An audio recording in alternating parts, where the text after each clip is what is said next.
Yeah. I called her and left a message, she never called me back, but like he facilitated the whole loan and everything. And it's like, That's awesome. so that one podcast where I'm like, this was stupid. Why did I do this? Wasting my time, paid off dividends, not only with a good lender, but a good friend too. What's going on, Real Dealz Podcast listeners? We are here with show 392. Been a really, really busy couple of last weeks. I apologize for not getting a show out last week. I think I'm 2 for 4 this month. So it's just every day I'm like, oh, I'll get it done tomorrow. I'll do the show tomorrow. And then just something comes up. Just been hectic. We're trying to get this 32 unit closed. I think we're tying up another 30 plus unit. We got the verbal yesterday and we got it closed by the end of the year. So trying to figure that out. Get everything planned in place for doing our remodel on the one we're closing on the 23rd.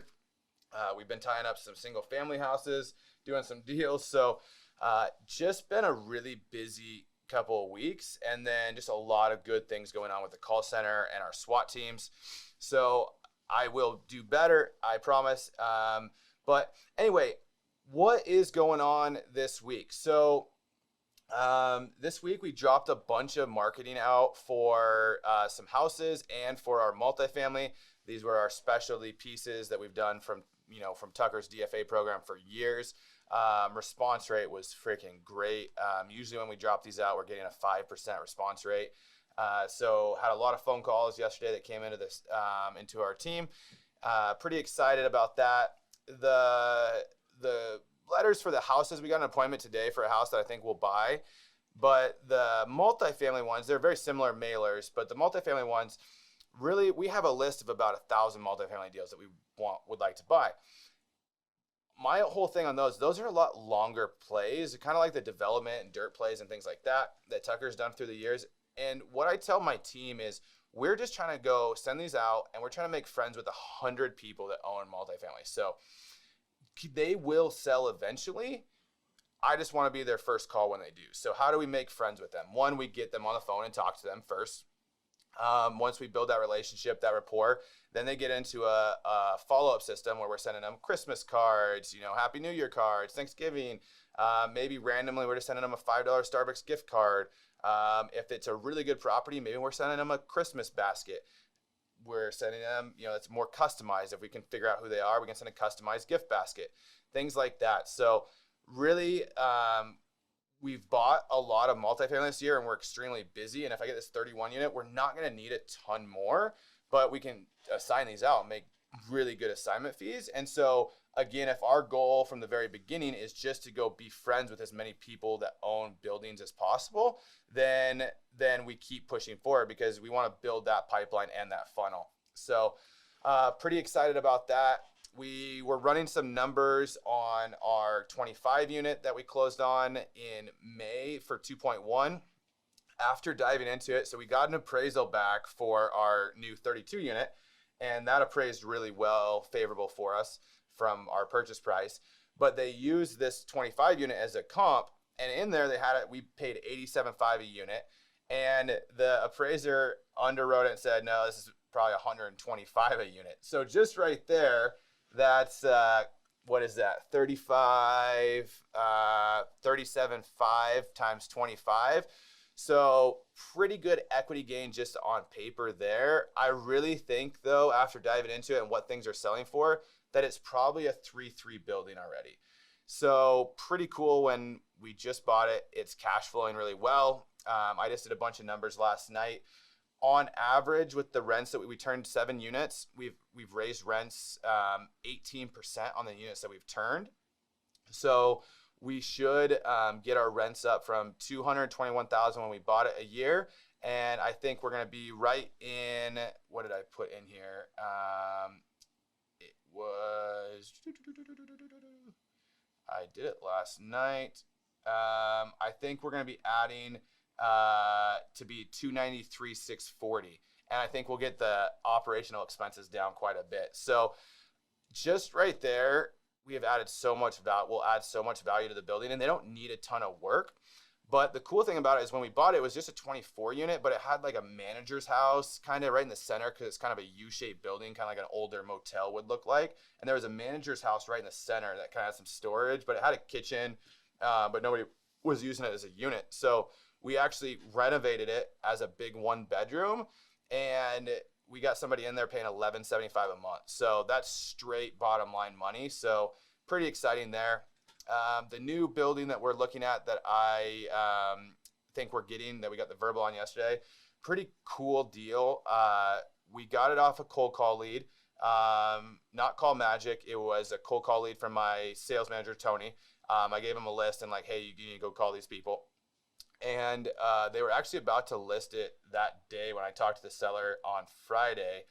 And so I called him, we talked to him for a while, and then he had a sister in the deal, and she was in Seattle. So I just happened to go door knock her with Monty on Saturday and hand delivered an offer to her as well. So you gotta do what you gotta do. But so I still go door knock. We still get deals from cold calling. I've talked about this for years. If I had no money, what I would go do is go cold call people that have bad, ugly houses. And you're gonna get deals. I mean, it's still something that we use every single day, and the value of what we're gonna make on this deal, if we do end up closing it, and the equity gains is just gonna be exponentially good. I mean, it's gonna be a big rehab. It's been poorly managed for quite a while, but it's just gonna be a really good property and really good asset to own.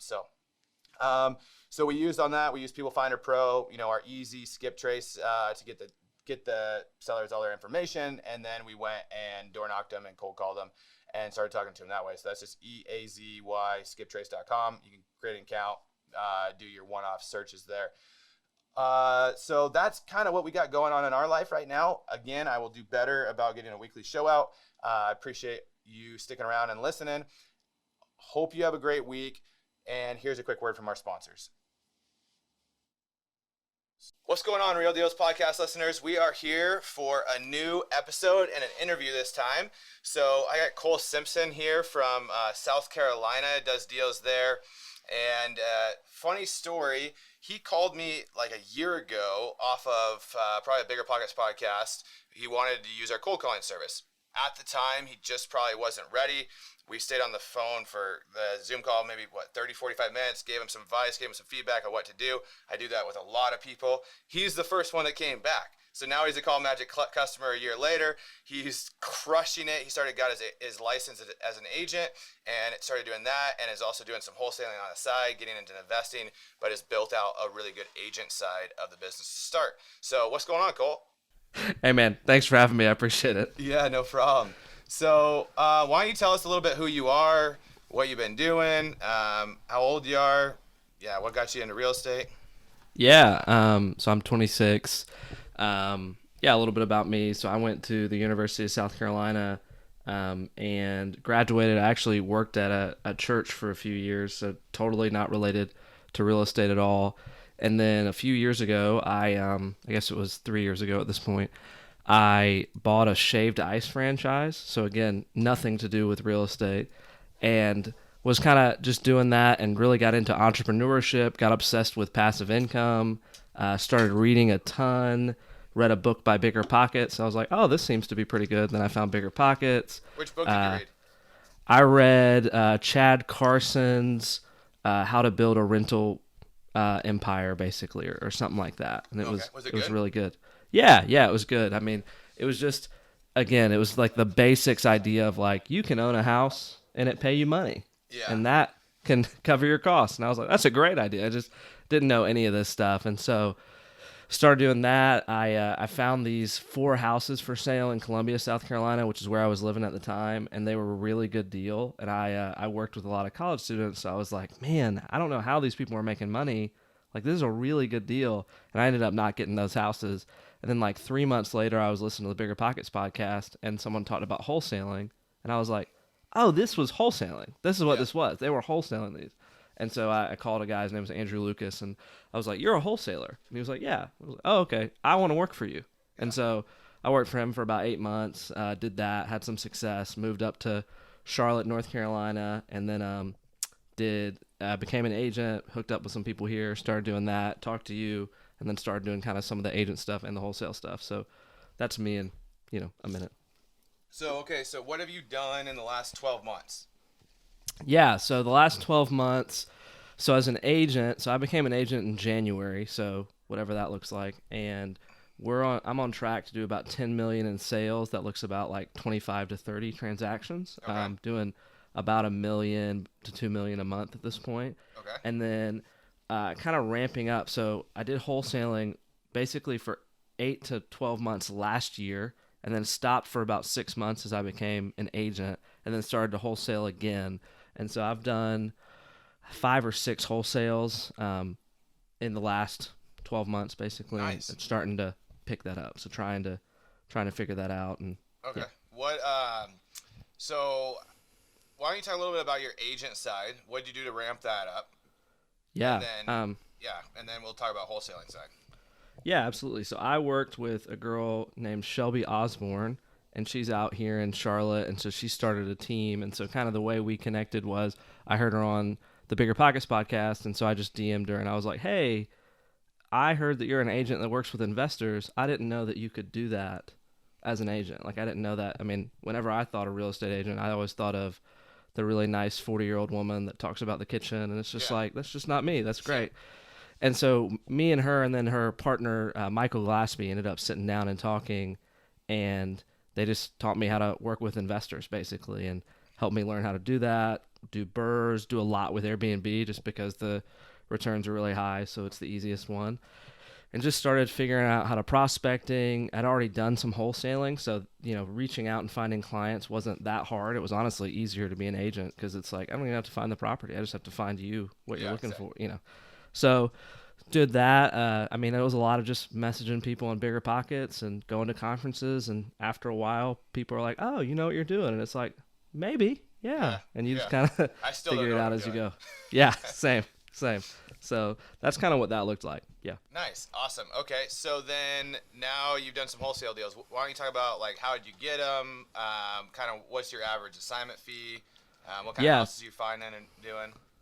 Yeah. So kind of, and this goes back to why I reached out to you. So originally when I was wholesaling, I was working on Columbia, South Carolina, which is just a super different market than Charlotte, North Carolina. So Charlotte's like 2 million people. Everybody knows their house is valuable.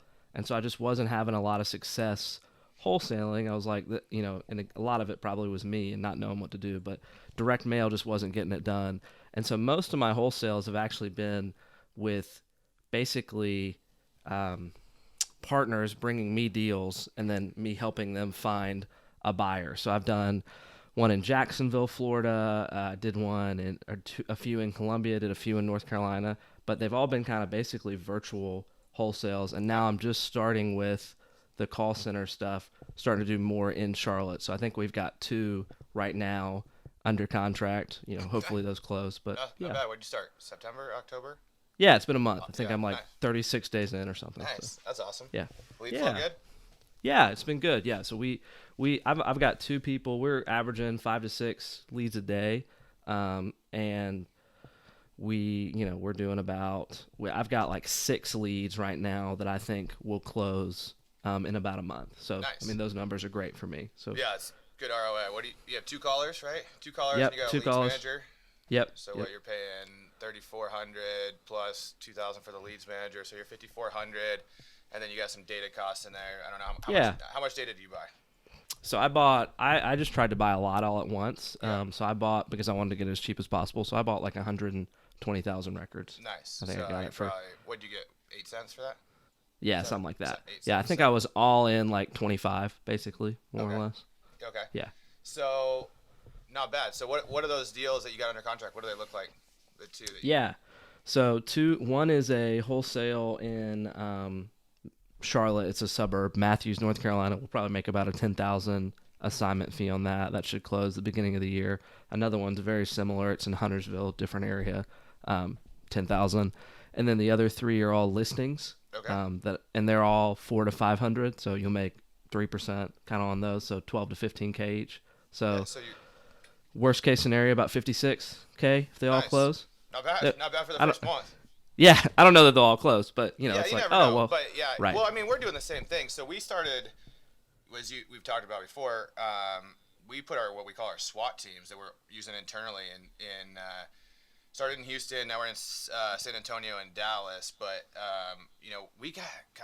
we're not sure if we got lucky, but we locked up 3 deals in the first 10 days. It was freaking amazing.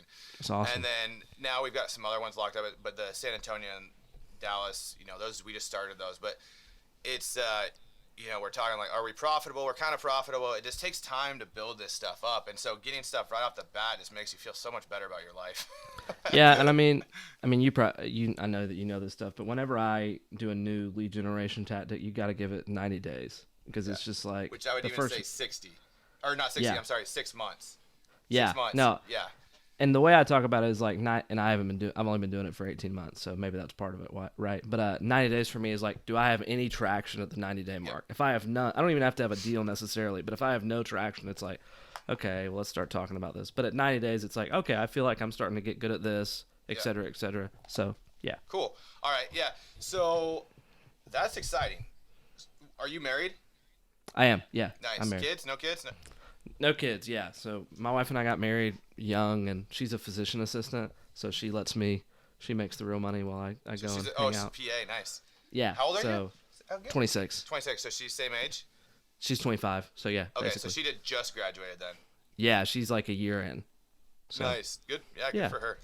Yeah. So she's like, hey, I'll float you for a while where you go hopefully try to make us, wealthy. Yeah, so basically, kind of my joke with her was, so PA school is about a 3-year program, and so for 3 years she made no money. So I worked and made the money, and when she graduated, I was like, okay, I want 3 years now.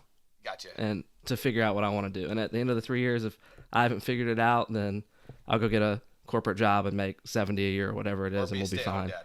Yeah, something like that, exactly. Yeah. And so I'm 16 months into that, so I think you're doing all right. Yeah, I think so. I think we're on the right track. So what has been your biggest challenge? Because I don't get a ton of new guys that I interview. That's really why I wanted to interview is because you are newer in the industry, and you came in. I came in 2015, and it seems like it was a lot easier to get traction with direct mail. I only did direct mail for 5 years up until 2020. Right. And so I just was able to send out $10,000 in mailers and get 2 to 3 deals that I make 20 to 40 on, right? It just seemed like it was easier, right? Sure. And so you've came in and you've talked about it where you couldn't get traction in Charlotte. You had to go pivot to a different thing. What have you found that has been the biggest hurdle for you? And then how have you overcome that?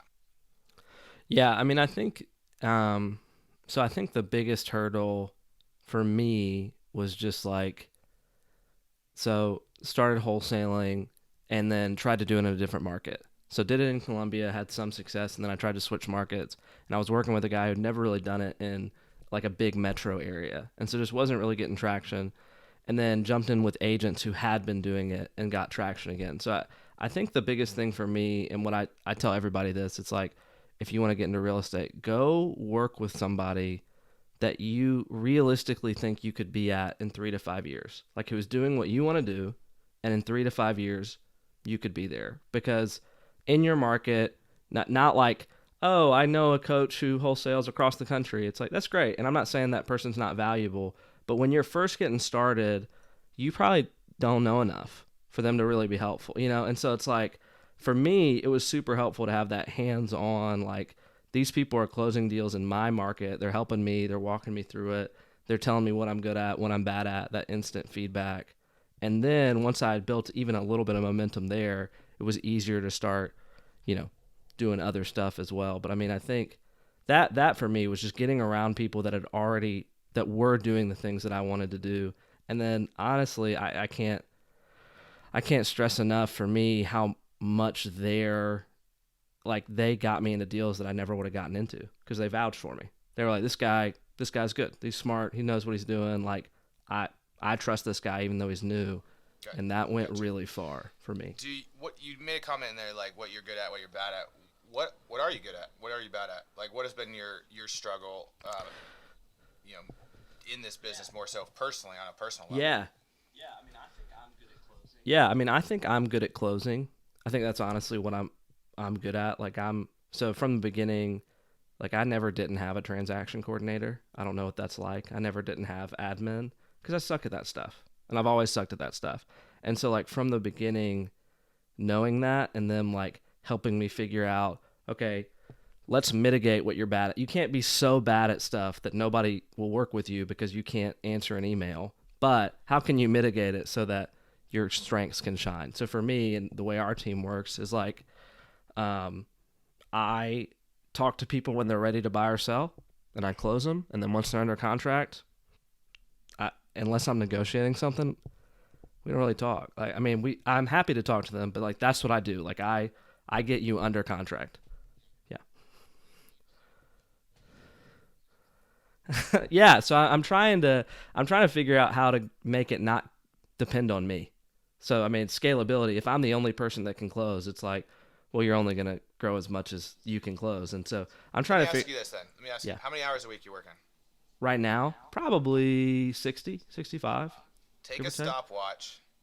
I read this in the Entrepreneur Roller Coaster. Great book. Okay. I read this when I first got started. So read that book because he was an agent, talks about that.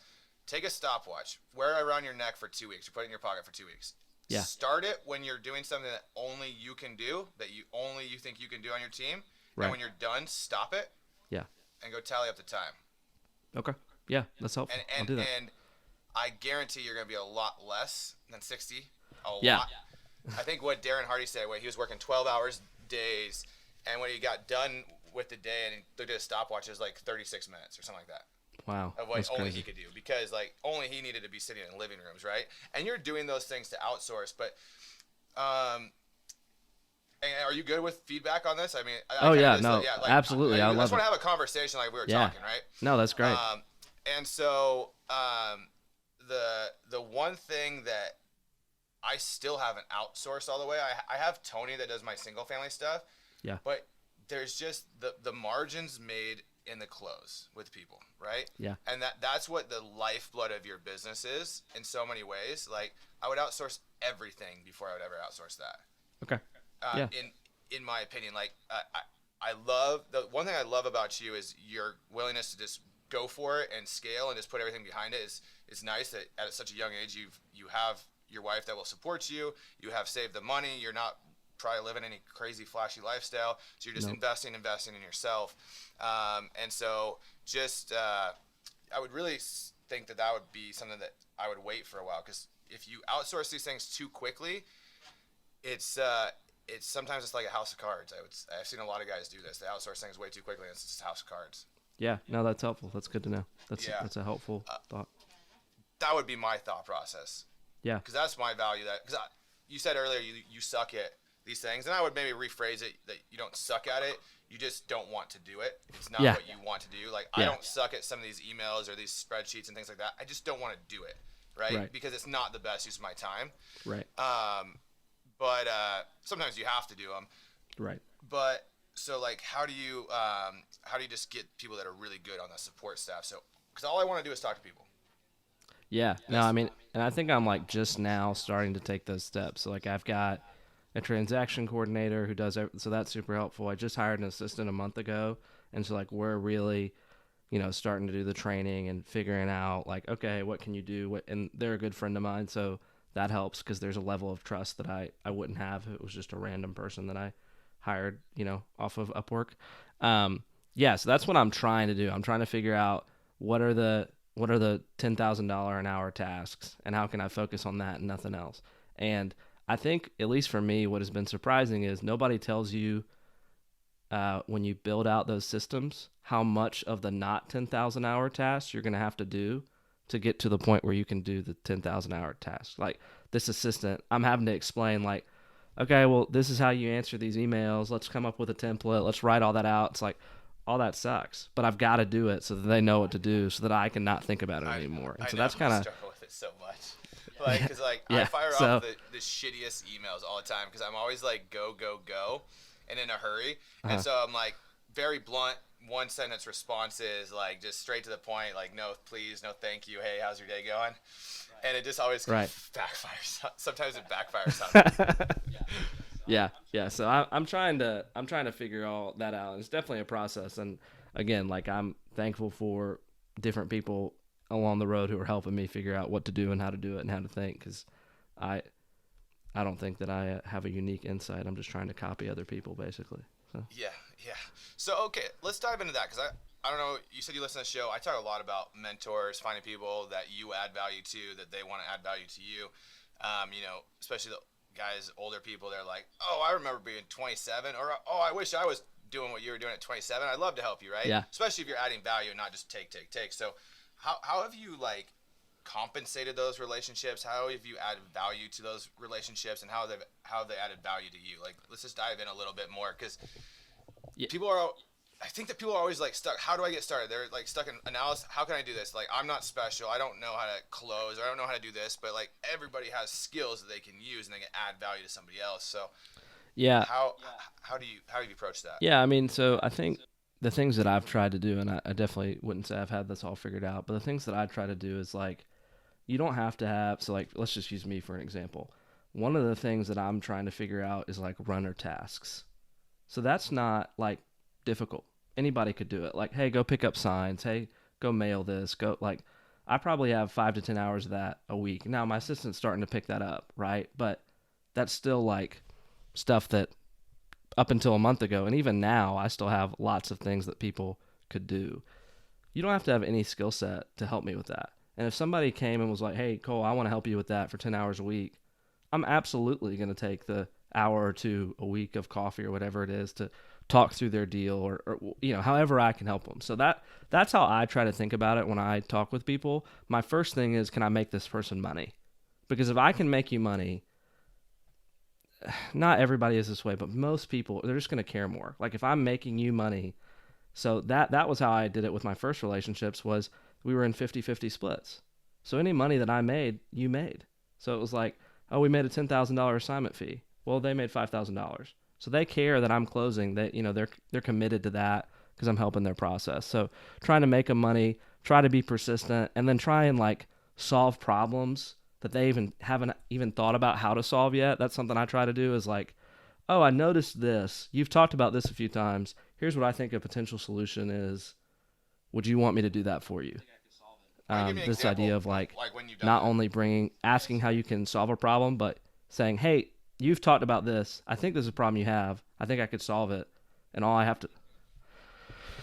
Okay, so if, for example, let's just say you were a person that I was really trying to figure that out with, right? So if it were you and you were really trying to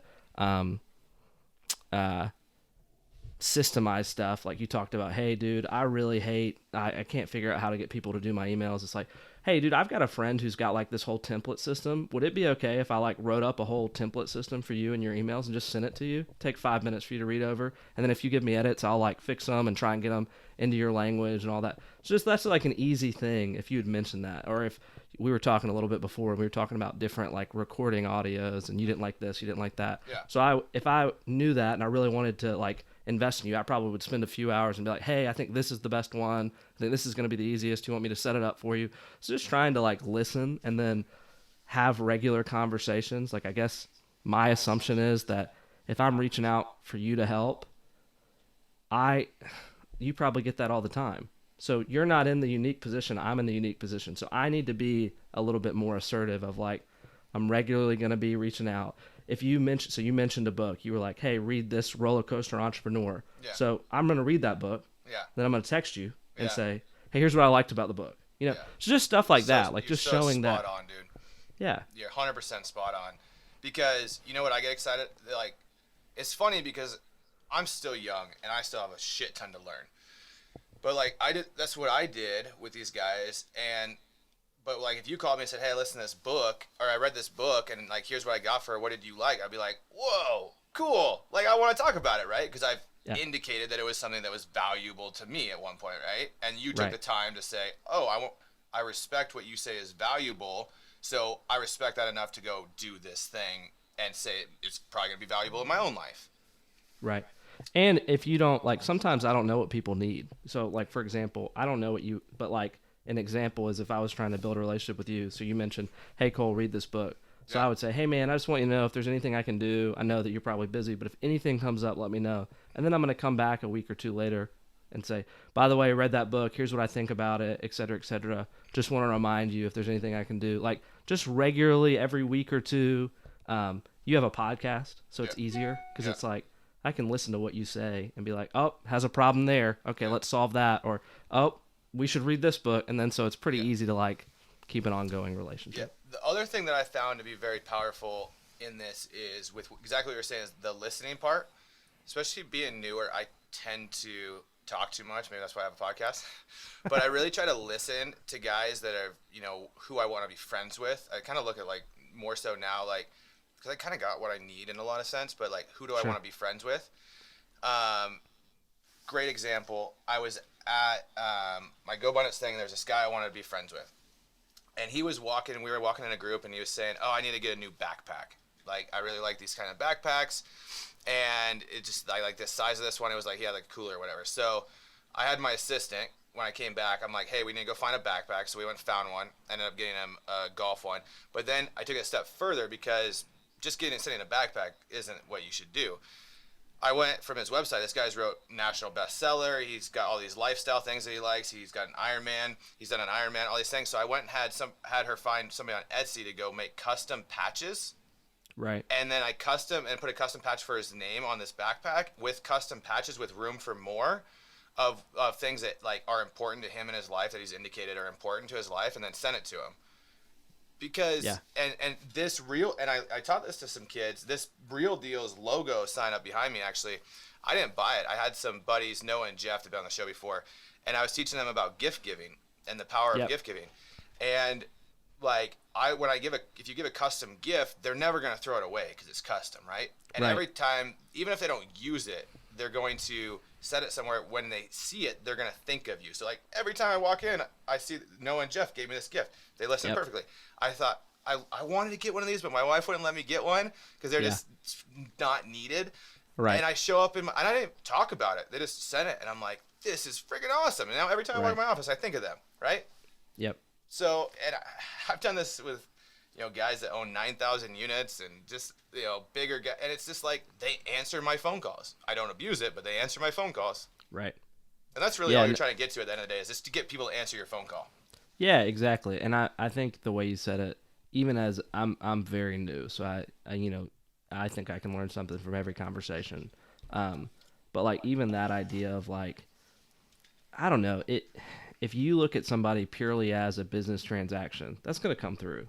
So it's like, if I only think, well, this guy's going to help my career, it's like, okay, that's okay that you know that. Like, be aware. But it's like, do you want to be friends with this person? Do you like this person? Like, actually take an interest in their life, because they're a person. Like, no matter how big or small they are, and giftology stuff is important. Like, have you read that book? I was just going to mention that.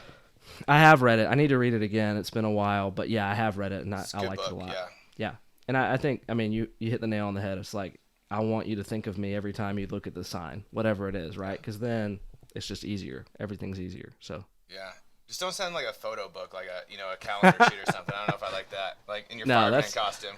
No, I meant the Real Dealz sign. Yeah, no, it's got to be something worth it. But yeah, no. So I mean, I think that is a big thing. And then just, I don't know, I feel like consistency and follow up is huge. I just feel like everybody reaches out once, but oh, totally, yeah.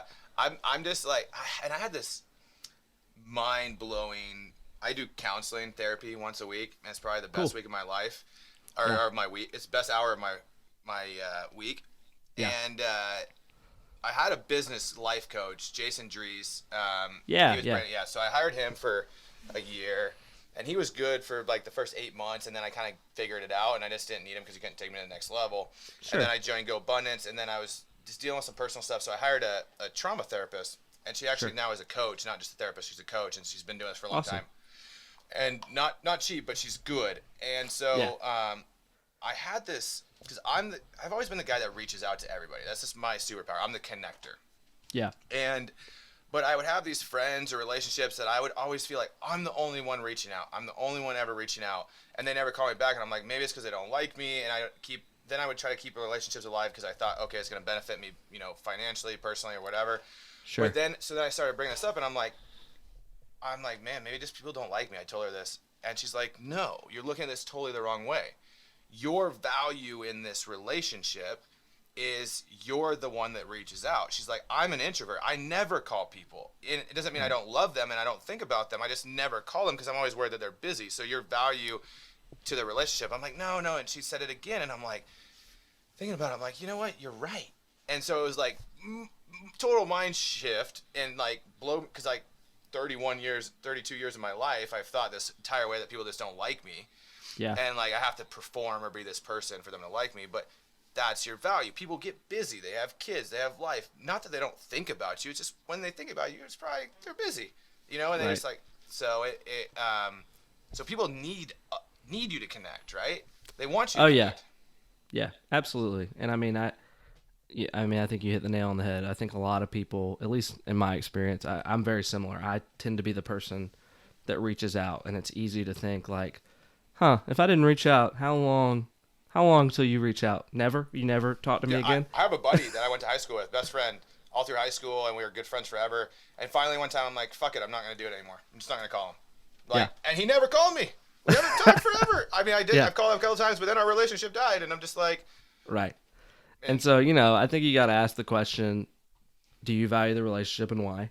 Yeah. And then it's like, yeah, just being okay with, hey, that's my role. And I mean, I don't know, like I think there's a lot of value, at least for me. It's easy to fall into this like, oh, I can't tell somebody that's hard for me. It's like, yeah, you can. If you're actually friends, be like, hey, dude, I know that this probably you probably don't mean it this way, but you notice I always call you. Yeah. You never call me. You know, and it's like, they're probably going to say like, oh, well, that's not on purpose. I just am busy. It's like, great, okay, just wanted to. Yeah, there's certain friends I'll say that to, and then all of a sudden they'll call me. Like 2 weeks later, I'm like, oh, it makes you feel really good when you mention that to that's when you know the relationship matters. Right. When you mention something like, hey, I might feel this way a little bit, and I get it. I know you're busy. Like, I'm not mad, but just sometimes it'd be nice if you called me. Right. Like, I said that to my grandma, 91-year-old grandma. I take care of her finances. And I was always the one that had to call, and sometimes I just get so busy I would call her for a couple weeks. And so she's like, so I told her one time, I'm like, you can call me. Right. And she's like, no, you're busy. She doesn't want to bother me. She's like, you're so busy. And I'm like, that's fine. If I'm busy, I won't answer. It's on silent. If it's an emergency, call me twice and I'll answer it. Right. And so what'd she do? She freaking, see if I have one of these saved. She'll call me now, and she'll say, if I answer in the middle of the day, she'll say, I just want to tell you that I love you, and all this stuff. It's the greatest thing. And then she'll like get off the phone really quick. But like, awesome. Let me see if I got. Oh, I didn't say it. Oh, why did I delete these? Anyway, so I thought I had one of these saved, but it's basically she'll leave me these messages. You don't need to call me back, but I just want to tell you that I love you and I'm thinking about you. And she did it. My 91-year-old grandma. I told her this, and so it's awesome. People will do it, right? And so, how have you done? Because you sounds like you're connecting with a lot of people. And I know sometimes, like, especially, there's a lot of people that go to all these conferences and meet all these people and build all these connections, but then they just fade. And it's like, how do you manage, especially being similar to me, like, continuing relationships? Because you can get too many, right? Yeah. No, I mean, so I think for me, I try to be honest about what I want from the relationship. So just like from the onset, and, depending on what I want, the priorities are going to be different, And then I really do. I know that some people might think this was weird, but like, I don't know if you've ever read the book, Never Eat Alone. He kind of talks about, but it's just this. I've heard of it. Yeah, it's just a networking book basically, but he talks about like using basically a CRM for relationships, and I do that. Like I use a CRM not because I don't care, but just because it's like I will never think about John that I met at a conference one time, but if I'm reminded, then I will be like, oh my gosh, yeah, that was so great. Like I hope he's doing well, and I'll shoot him a text or I'll call him and hey dude, how can I help? Stuff like that. So that's how I try to do it. I definitely don't do it perfectly. I'm trying to figure it out. I went to the GoBundance conference in August, and I started creating a Google Drive sheet of like who I talked to, what do they do we have any synergy, got their information, and I did it for the first day, and then I forgot, and then now I have it, and I haven't reached out. But I'm like, shit, I met there's 250 people here. I met all these people. Like, how can you even ever remember? Like, you have all these numbers saved in your phone. Like, who is this? I don't even know who this is. Yeah, and I think I also like go into conferences knowing what I need or knowing what I want and prioritizing 2 or 3 people. So I'd rather have a much deeper connection with one person for 3 days than talk to 100 people and hand out my business card. Like, I'm going to do both, but it's like, oh, man, we click. I actually like you. I think we could be friends. I think I could help you or whatever. I'm probably going to put more time into that relationship than just like, yep, we talked for 10 minutes and you're never going to remember me again, and it's okay. Yeah. So what are you doing? What's your, okay, so what is your need? What are you trying to learn? What are you trying to grow right now? Yeah, I mean, I kind of already hit it, but I think for me, the biggest thing I'm trying to figure out is like, so I've done the agent thing, predominantly the buyer side. I've done a few listings. I've done the wholesale thing. And so I'm trying to do both. I'm trying to do the whole like one-stop shop. No matter who you are, if you're selling your house, we can help you, which is not a unique idea again. Yeah. And it's just different. It's just, I'm trying to figure out that skill set. It's a different type of skill set to walk in and, okay, what bucket are you in, and how can I make sure I'm having the right conversation? And it's just, I'm trying to develop that and grow that. I mean, I want, so I'm working on a vivid vision right now for next year, and I think my goal at the end of 3 years is to do a $100 million year. And so I'm just trying to figure out what that looks like and how I hit it and stuff like that. But yeah. Why 100? Because it's a high number. It's really hard to do in Charlotte. $200,000 to $400,000 houses. Yeah, exactly. You gotta right. move upstream. You gotta move up level. Do bigger deals. Yeah. So just trying to figure that out. But it is. Yeah. But why? I think, why? Why? Let's dive into it. Why? Why 100? Why? Or just why is that your goal? Yeah. No. I mean, I think it was just literally looking around and trying to ask myself what a stretch goal is. So this is my first year. I'm going to do about 10 million by myself. No team, just me. And so it was like, okay, well, I didn't really start like hitting momentum till June. Yeah. So for like 5 months, I was just kind of there. So it's like, can I double it? 20 million? Mm-hmm. Yeah. I feel like I can double it if I try. Mm-hmm. So, okay. Well, what about triple it? Can you try? And so the 100 was just kind of like, okay, 3 years. You're not going to be able to do any better next year than that, So it's just like 50 million feels pretty doable. That's only 5 times in 3 years. I can't get 5 times better. I don't know. And so it was a combination of that, and then also if you read the one thing, they talk about like the goal is not nearly as important as the person you have to become to achieve it. Yep. So the 100 million is like, why 100 million? Because it would be hard. Yeah. And I would have to stretch, and I'd have to grow, and I'd have to get better at some of this stuff. But in 3 years, if I hit 88 million, am I going to be upset? Probably, because I like to win. Yeah, I mean, you're still going to be happy. So, right, but yeah. So what's your plan then? What's your plan for assets, like owning assets? Like you figure out that you can make money. Like what do you know about that? Do you rent a house right now? Do you own your own house? Yeah, so I just sold all my long terms in Colombia. I only owned a few. And am buying short-term rentals. So I bought an Airbnb in Blue Ridge, Georgia, which is actually hopefully going to go live in the next week or so. And then my goal is to do $30,000 a month passive. Okay. And so I think probably in the next year with partners, I'll probably do 5 or 6 more Airbnbs, and we'll be pretty close to that number, hopefully. And then once I hit that 30,000 number. So primarily I'm going to use Airbnbs to hit that number because Airbnbs have the highest cash flow numbers. So it's purely I put in the least amount and get the most out. It's the only reason.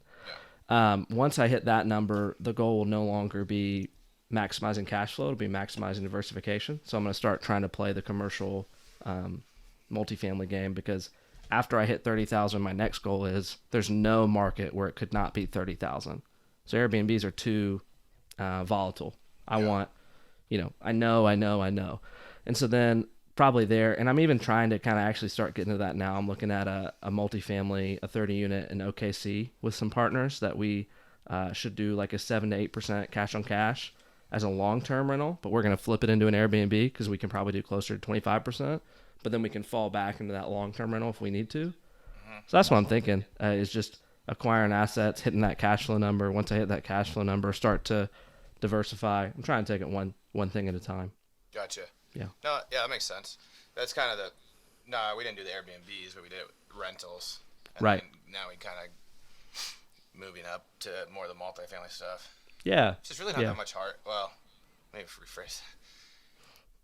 It in theory, it's not that much harder if you get an easier unit. Like, so we had the 24 unit that we bought in June last year that we thought was going to be this freaking cash cow.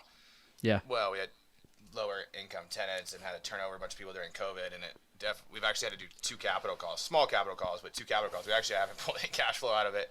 Yeah. But the benefit is we're selling it 16 months later for $2.9. So it's awesome. What'd you get it for? 1,685. Yeah, that feels like a good return. Yeah, it's a good return, but no cash flow throughout, so it's like stressful, right? And then we bought an 8 unit, which has been going. That's been easy. And then the 25 unit we bought, we had some turns, but it's been easy cash flowing since day one.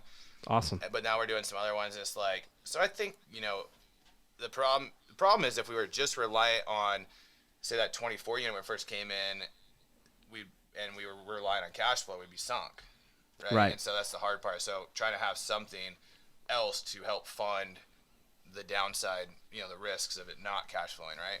Yeah, no, I mean, that totally makes sense. I think I'm just so new, so I don't want to like commit too hard to one thing. It's that weird balance between, like, I'm entrepreneurial, so everything sounds fun to me. I mean, everything sounds fun. It's like mobile homes, oh, that sounds so fun. Self-storage, oh, that sounds everything. Jeez. But at the same time, the way you get good at stuff is you focus. And so the next hire you probably need?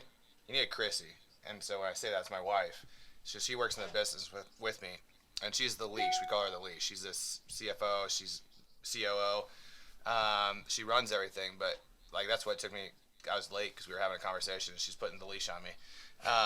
But really, I talk about this with my dad all the time. My dad's a genius. ADD is all get out, but a physician. If he would have just done real estate, I've been a trust fund baby. If he would have just been a doctor, I've been a trust fund baby. If he would have just done his internet business, trust fund baby. But he did all of them. But he kept doing all these things, and I'm not a trust fund baby by any long shot, right?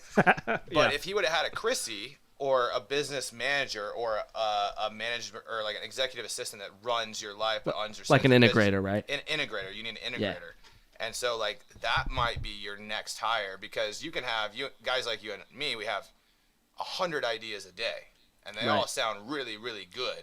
Yeah. Until you start trying to do 100 different ideas, right? Yeah. And then none of them get done and I end up getting paralyzed because I don't want to do the admin work to get to that deal, right? Exactly. Yeah. So that's kind of what so for me, like the things that I'm focusing on are agent stuff, agent wholesale, like building out the listing wholesale thing, like that. That's my 80%, like, or 20, whatever it is. Like that's what I'm doing.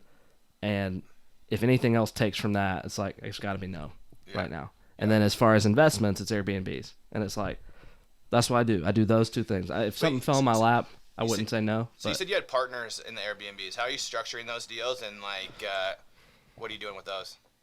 Yeah, so we're kind of figuring out. So the first one I bought, it was just me, so it was easy. There wasn't any structuring. But the second one, basically what we're doing, so the cool thing about Airbnbs is they use a second home loan, so you can put less money down. You can put 10%. So you can buy these properties, $400,000, but you're only in 60, which is ridiculous. So what we're doing is basically I'm finding the deal, and I'm running the deal, and I'm putting in less equity, and they're funding the deal and getting the mortgage on their name, and then we're writing up an operating agreement. You split it 50-50 then, or? Yeah, so they're putting in more. I'm putting in some money, but we're splitting it 50-50. Yeah. What percentage of the money? So out of that 60, how much are you putting in? It depends on the person, but I would put in probably close to 30%. And you're still giving up 50% of the deal and doing everything? I'm getting 50%, yeah. At least right now. But you're doing everything. Doing everything right now. Hopefully the number keeps going down, but yeah. I don't want to get too greedy too fast. No, and there's a point where it's like I gave to my parents and some other lenders for the first couple of years. I gave they'd fund everything, but I give them 25% of the deal. But So it ended up working out sometimes 12 to 15%, interest or what annualized interest is what it ended up being. But or like I did one deal where we bought it for 69. My parents paid for it. I turned around and sold it 8 days later for 105. I ended up writing my dad an $8,000 check and giving us money back in 8 days. Like, not a bad deal, but I was happy to do it, right? Because, we all won. And so, people get really focused on early on of like, oh shit, these guys are making all this money. Who gives a shit? You're making money too. Oh yeah, I want them to make money. If they make money, they keep using me. Exactly. So that's kind of my thought is like, for example, I'm looking at a property right now with a guy. It's 1.3 million. So we're gonna be all in about 150. And so it's like maybe I could really push it and do 80-20, but this property we think is going to grow as close to 200, which means it's going to net close to 110. We're going to be all in 150, so we're each going to make $55,000. So he's going to be in 105, so he's going to be making a 50 or 60% return, and I'm going to be in not 35, so I'm going to be making a 100 something return. Yeah. And so it's like, yeah, maybe I could get more, but do you know how much easier it's going to be with him the next time? Exactly. It's like, let's do 80-20. Let's do 80-10. Let's you fund it. Because it's like, you're making 60%. You're not doing anything. What are we talking about? Like, so I like to earn it. I don't, it's easier for me. And then if I had done more, I probably would feel like I already have earned it, but I haven't. So it's like, I don't want to get ahead of myself. Exactly. Yeah. What's that deal? That deal? It's just in Florida. It's just some Airbnbs that we're looking at in Florida. Oh, like a package? Yeah. No. One property. One property? On the beach. Yep. Oh, nice. Yeah. And that's the weird thing about Airbnb is like you can find these properties. This one's off market, but you can find them on market and they do really well, which is why I started selling them as an agent because it's like, you want a 30% return? No problem. Let's do it.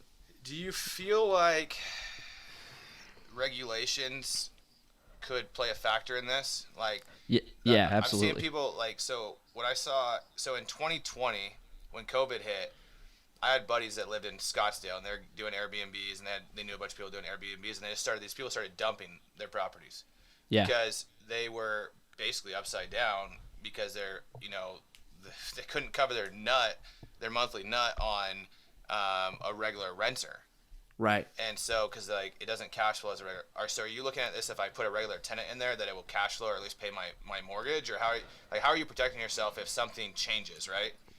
Yeah. So I mean, honestly, and this is kind of some of the like high risk stuff that we're trying to figure out. So we buy in areas that have set rules, which helps. We buy in areas that performed well in 2008 and COVID, which helps. But a lot of it is, so for example, I have a client we bought in Charlotte, Airbnb. He's making about a 22% return, which is great.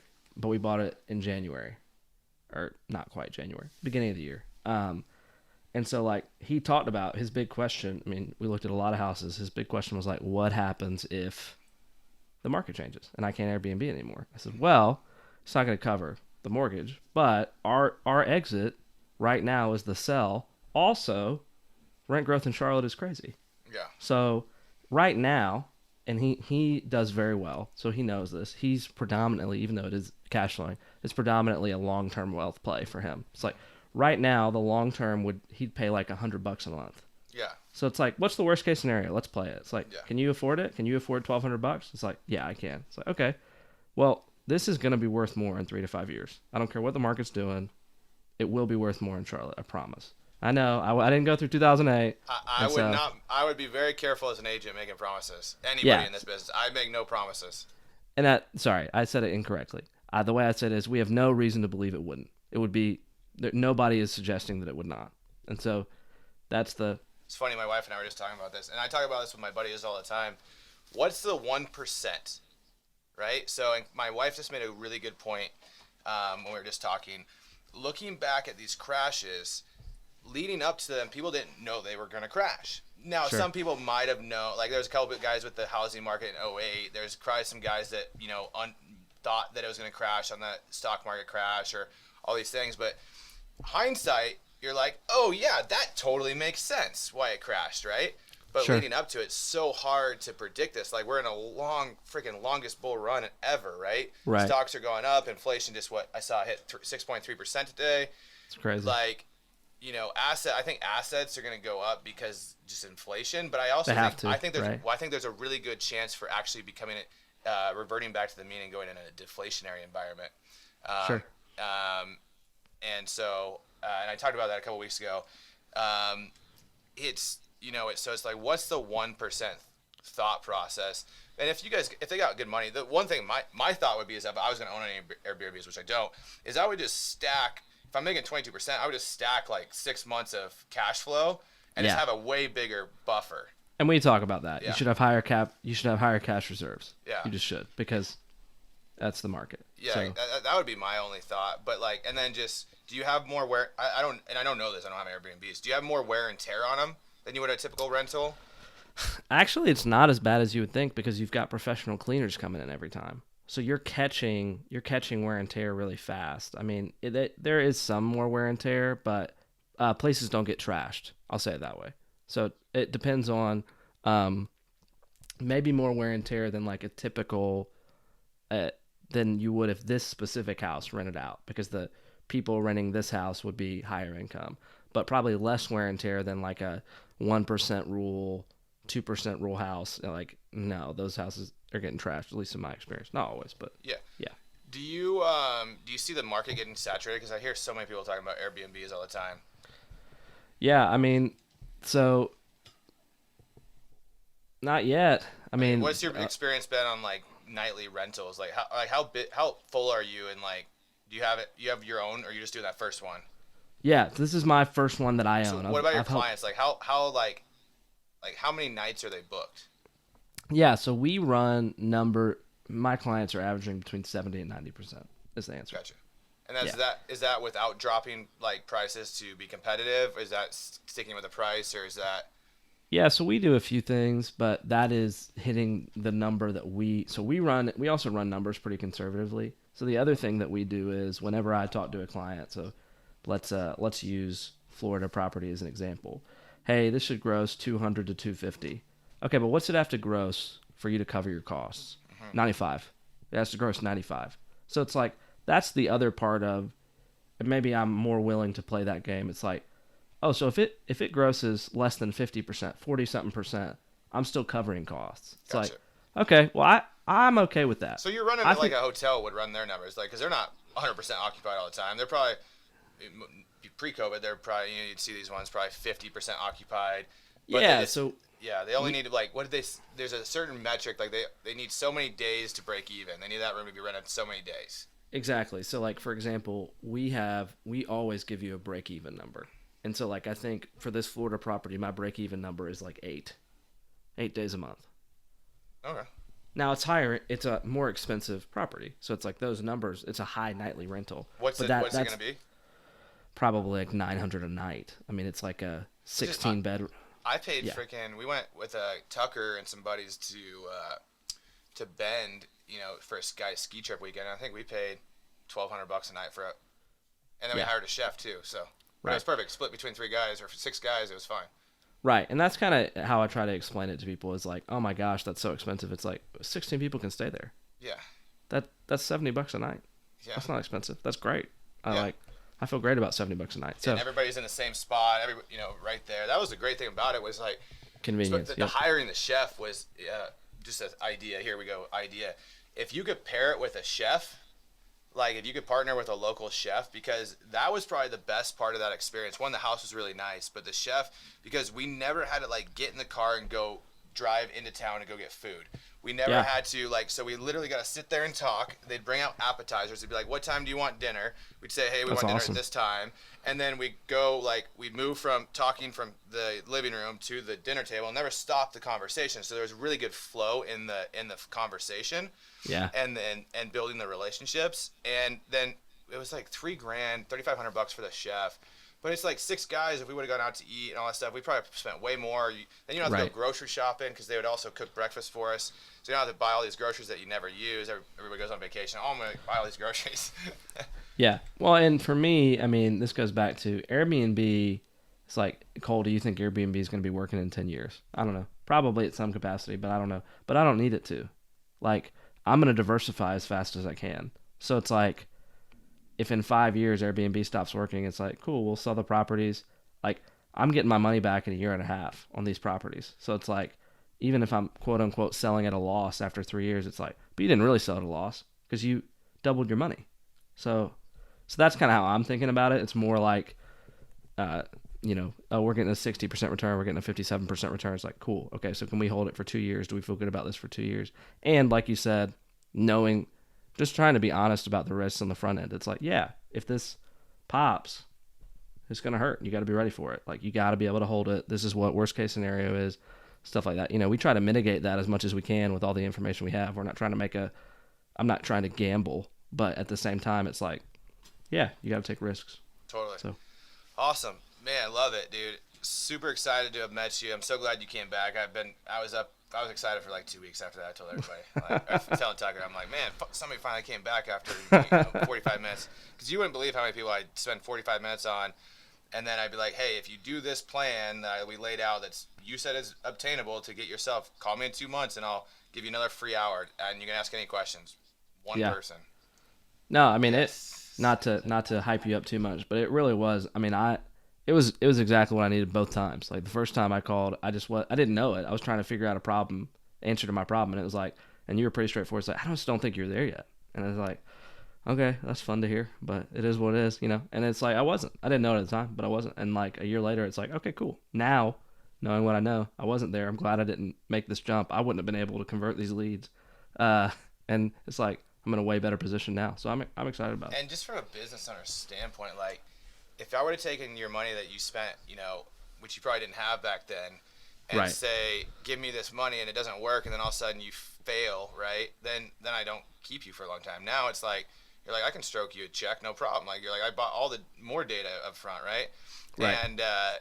And so it's like, now I don't need it to work right this minute. You're not stressed about it. That's the hard thing with marketing is people start out spend too much, or they spend too much on coaching, and then they're like pressing, and then you just can't do anything if you're pressing all the time. Yeah, and you can't always do this, but I've been able to so far. I always try to spend money I've already made. So it's like, well, if this doesn't work, it would be really frustrating, but I've already made the money. Like, I'm not. We're still living on house money. Our first $200 that we put in, we put $200 into this thing when we started, and that's it. House money since then, baby. Yeah, exactly. Trying to stay net positive, not trying to have to dip into the savings. So it's awesome, been good. Man. Where can people find more about you? I don't know what you're got if you're on social media or things like that. Yeah. I'm on Instagram and TikTok. JCS Chariot. So that's just my initials, and then I do Chariot in all my businesses. It's kind of a homage. I don't know the right word, but a nod to my dad. And so. Sorry, I'm looking up on TikTok. Sorry. You're good. No worries. JCS Chariot. Chariot. Yep. That's it. CHARIOT. Gotcha. Nice. Oh, you follow me. I follow you. I know. I gotta get back on that. I shot like 40 TikToks. I have them ready. Like, they're ready to go. Yeah. I've been so busy and my content guy was super busy, and so my wife's getting involved and just like trying to plan it out a little bit better. So I got all these things loaded, ready to go, and I'm like, it's freaking frustrating because it's like you grow momentum and then it's like stop. Yep. No, it's hard. You gotta. I mean, talking about marketing, social media is one of those things where it's like, we're gonna be doing this for 2 years, and then we're gonna start seeing results, and that's just, you got to be okay with it, or that's at least my mindset.